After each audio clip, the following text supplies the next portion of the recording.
Hello, everyone, and welcome to this webinar today. I'm Francis Seeley from GlobalNet 21 and Enfield Voices, and this is one of the many webinars we do that cover a wide area of subjects.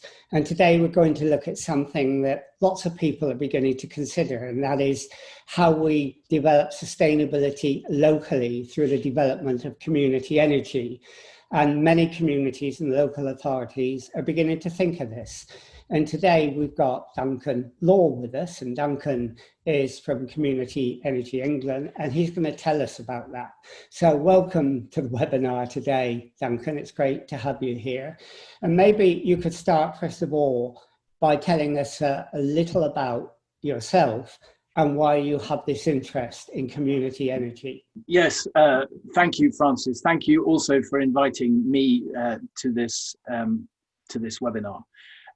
I've long been concerned about climate change, and about 15 years ago, I decided that my power base was local, and I set up Transition Town Brixton, which was the first transition town, I think the 8th in the country and the first in London. So we wanted to be a centre of infection and let other people see how a positive vision of the future and then making that real might inspire and speed up change. And one of the things that we did in about 2010-11 was to set up Brixton Energy with a vision to put community-owned renewable energy on the roofs of Brixton, and then to use the profile and the profits from that to speed up a virtuous circle of improving the energy system and getting benefit for local people and reducing carbon.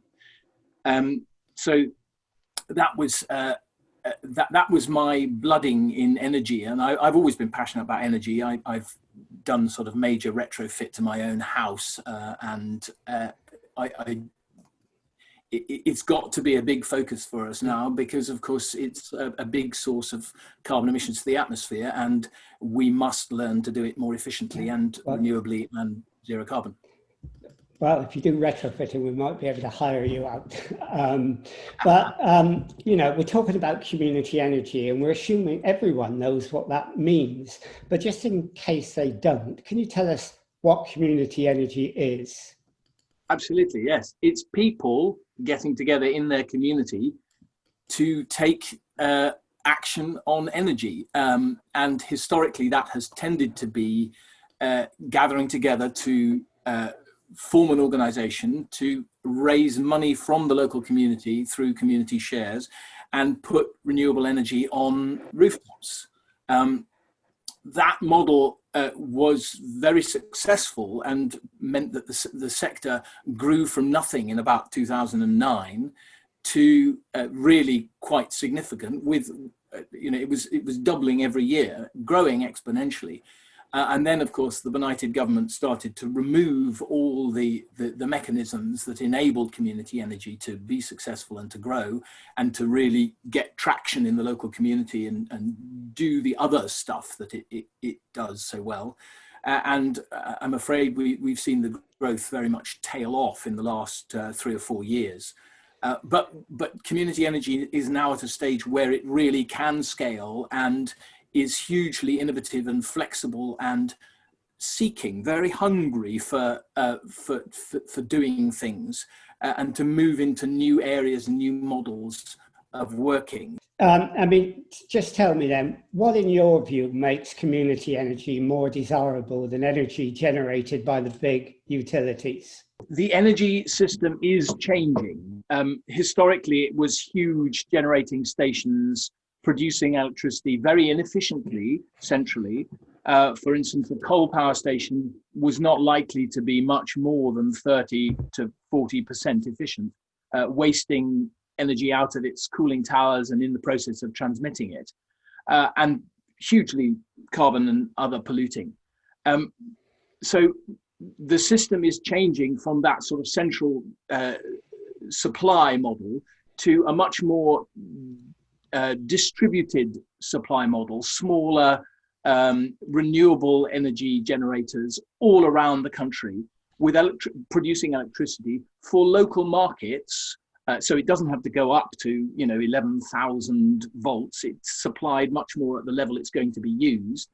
And this gives an opportunity for local people, householders and community energy to get involved in local supply, and also in controlling and saving electricity locally. We waste huge amounts of energy, and a big part of the energy transition has got to be using it more efficiently. Our houses are disastrous. They're practically in the Victorian times designed to disperse heat. So we've got a transformation, not just of the kilowatt energy side, but of the actual infrastructure that ends up using it and producing the benefit that energy supplies to us. And if the future of energy is local, then local people are key to making that happen. Okay, I mean, just to make it clearer to people, could you give us a couple of examples of community energy projects so people know exactly what's happening? I know it's varied and very wide, but a couple of examples would help. The traditional example was solar panels on the top of buildings. Increasingly recently, we've had to target buildings which have a big daytime usage because there's no subsidy. So you have to be selling the electricity at a cheap rate, but still at a rate that enables you to make enough profit to pay back your investment. So schools have historically been, in the last 2 or 3 years, been where we target. And that produces benefit for the school in terms of curriculum, in terms of cheaper electricity, in terms of resilience, and in terms of community involvement. Increasingly, we're moving into more innovative stuff, such as energy storage.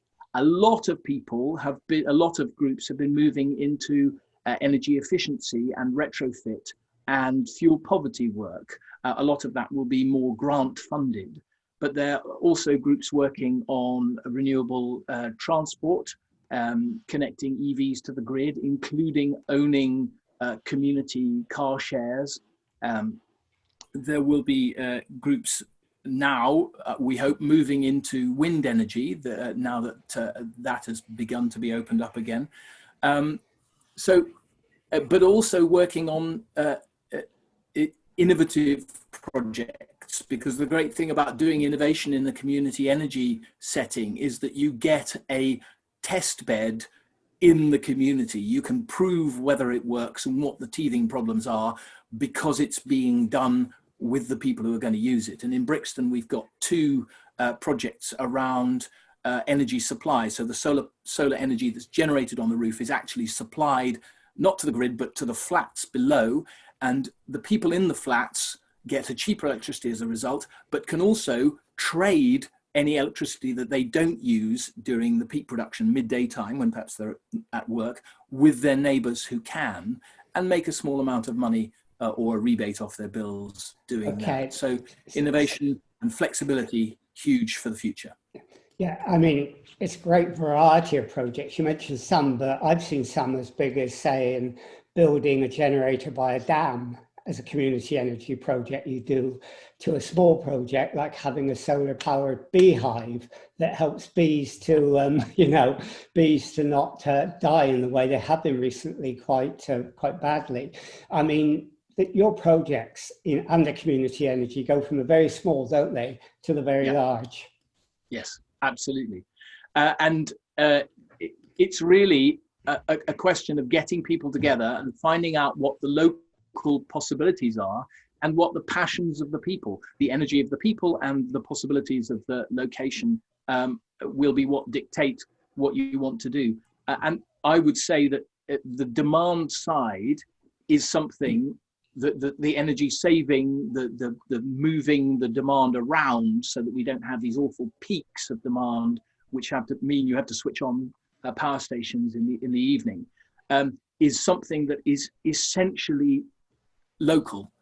Where people use energy is local, and that is something that community energy projects have a huge sort of USP. They have a huge potential to be supplying this, and this is a very important flip side to increasing the amount of renewables on the grid, because renewables are essentially intermittent when the wind blows or the sun doesn't shine. Yes, those can be balanced out. When the sun doesn't shine, the wind tends to be blowing more, but we also need to be able to control demand.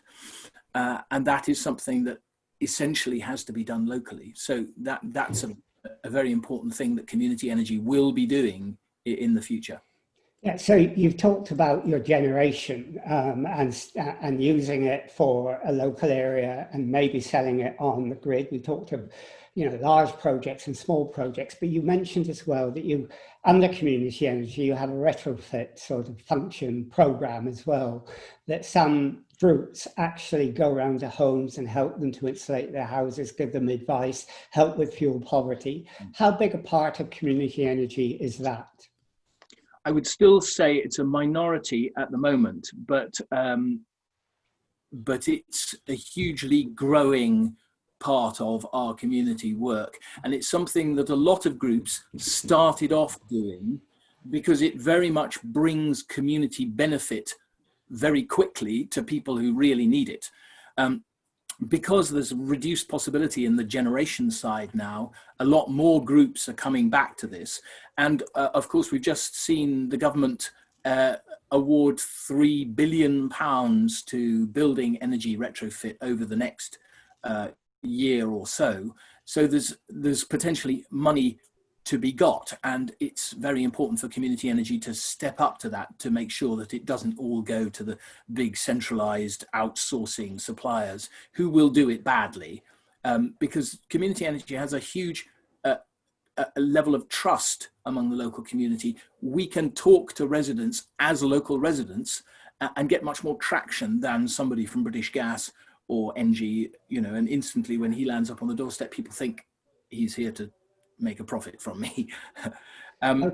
Okay, so if we had a local group in our area or any other area and they wanted to start a community energy project, they've got the general idea, they like it, how would they start? What would they do to get going?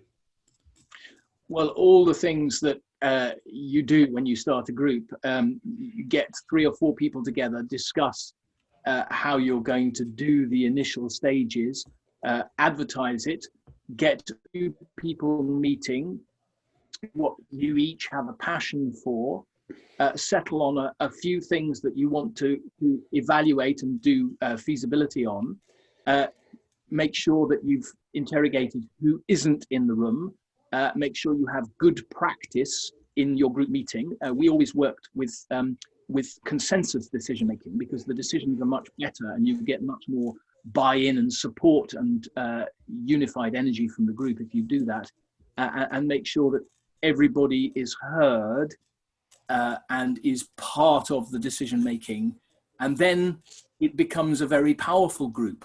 In Brixton, we used to meet every Monday for about 4 years.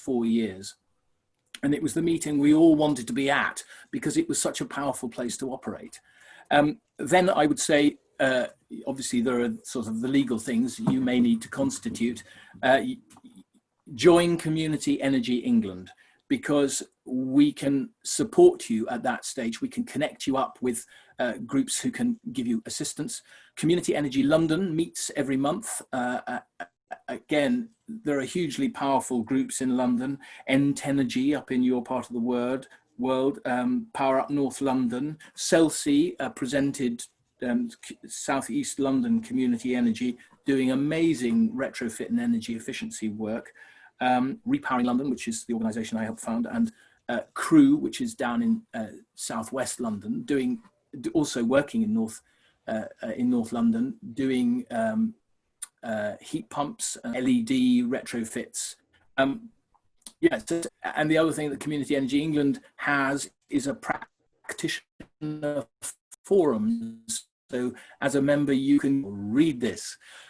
We have newsletters every 2 weeks with information about funding and changes in regulation and how you can help the sector to achieve the huge potential that it has. You mentioned funding there, and everyone's going to say, right, we've got a great idea, but it does need capital. We'll go into green bonds in a minute, but how do they initially get funding to start a project? This is where the news is not great. There is no longer the feed-in tariff, and it's very difficult. The upfront funding nowadays either has to come from local investors. There are very few grant schemes. We hope that next year there will be a community energy fund which is available to people working in urban areas. There currently is one for people working in rural areas, and that would supply upfront grant to local investors for money. But also you can take a project a long way with very little money, especially if you've got people who can provide the consistency, who can either volunteers who will dedicate time to making sure that the thing moves forward smoothly, or somebody who can make it part of their work. In other boroughs of London, Islington, Camden, Lewisham, the borough has set up a community energy fund, and you can always ask Enfield to do that, to be paid for out of the carbon offset funding and community infrastructure levy funding that the borough will be receiving from local development. That's interesting, but there are also companies, aren't there? I mean, Friends Provident have a community energy funding regime, don't they? They do. There are a number of trusts, grant givers, who are interested in community energy. Power to Change has a next generation project, and Crew has just got £100,000 from them to do work on installing heat pumps. So there are places to get funding, and as a member of Community Energy England, you would be getting the newsletter with a sizable update on funding opportunities every 2 weeks. So don't not do it because you're worried about funding. Okay, let's look at something else which is really interesting. You mentioned it earlier, green bonds. Now, some community energy projects are issuing green bonds, sort of shares. People buy into it and they get a return on investment, and it goes to green energy. Southsea or South does that, and I know in South London. And I gather West Berkshire local authority is the first local authority to issue green bonds themselves. Tell us about green bonds and how that works. I have to say I'm not an expert on green bonds. I know a little bit more about community shares, which is what you would normally issue for a project that is a goer. That when you know that you're going to install it, you can then issue shares to the community, and there's normally a small dividend or interest payment on that, and then at the end of the period, 20 years or so, you get your stake back. Green bonds, again, there are some community energy companies, generally the more longer established ones, who have operated as an umbrella company and have done a lot of sort of quite dispersed community energy. Energy for All is one of those that issues investment in the company and then has funds which it can spend on local projects. Green bonds, I think, is a developing thing, and I can't really speak too much to how that would work. But you know, I'm sure there will be people in community energy who could advise on it. Well, we could look into that. And I mentioned, I think it's west, it could be east, but one of the Berkshire councils are issuing green bonds, so we could maybe follow that up with them and see how the local authority does it. Talking about local authorities, many of them now have declared a climate emergency. Yep. How important is it that they have community energy as a part of their climate change strategy? I would say it's absolutely fundamental. Even if they don't have community energy in their local area, it should be mentioned. Because I would say that community energy is really essential, and the Committee on Climate Change agrees with me, to our achieving net zero. And they're looking at the government target of net zero by 2050. Most councils have set much more ambitious targets. And really, the only way we're going to achieve that is by collaboration and by the consent and participation of the wider community. And it's very important that energy experts, people who are passionate about energy, are empowered to be the advocates and, in many cases, the deliverers of the solutions that will get us to net zero. In certain places, Plymouth is probably the best example, a forward-thinking council actually contributed to the setting up of its amazing community energy organisation, Plymouth Energy Community.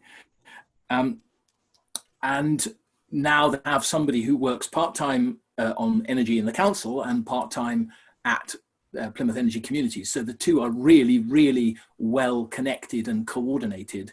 And that's a very powerful model that's worth looking at if you are trying to encourage Enfield to be constructive in its decarbonisation of energy. So you will then enable Enfield to harness all the expert, passionate and knowledgeable local people to contribute. So you would ask them to do it that way, would you? They would set up a partnership with a civil society organisation, create a structure, look at the staffing and the funding and help in that way? I would say if Enfield is up for it, then it should be symbiotic. It should be both working together. The problem with setting up a community energy and then going to the council is if the council is resistant at all, that resistance can become quite difficult to shift. Whereas if it's partly the council's idea, they shouldn't be controlling it, then the council will be much more motivated to enable it, to give it a grant, to set up a community energy fund, than if you're going to the council as the community wise guy and telling them what they ought to be doing and how they ought to be working with you. But I would say that if you don't get change from Enfield, do not let that stop you setting up your community energy group, because good working with the council can happen retrospectively. It's just perhaps more difficult. Okay, but the problem is, I think here, and with 7 local authorities in North London, is they're planning a new incinerator in Edmonton, and they're saying that's from waste to heat, and that is community energy. So we are doing community energy, they say. What would you say to that? I would say it's absolute rubbish. First of all, incineration is a retrogressive way. We should not be developing more opportunities to burn anything. There is no way out of the fact that burning contributes carbon dioxide to the atmosphere.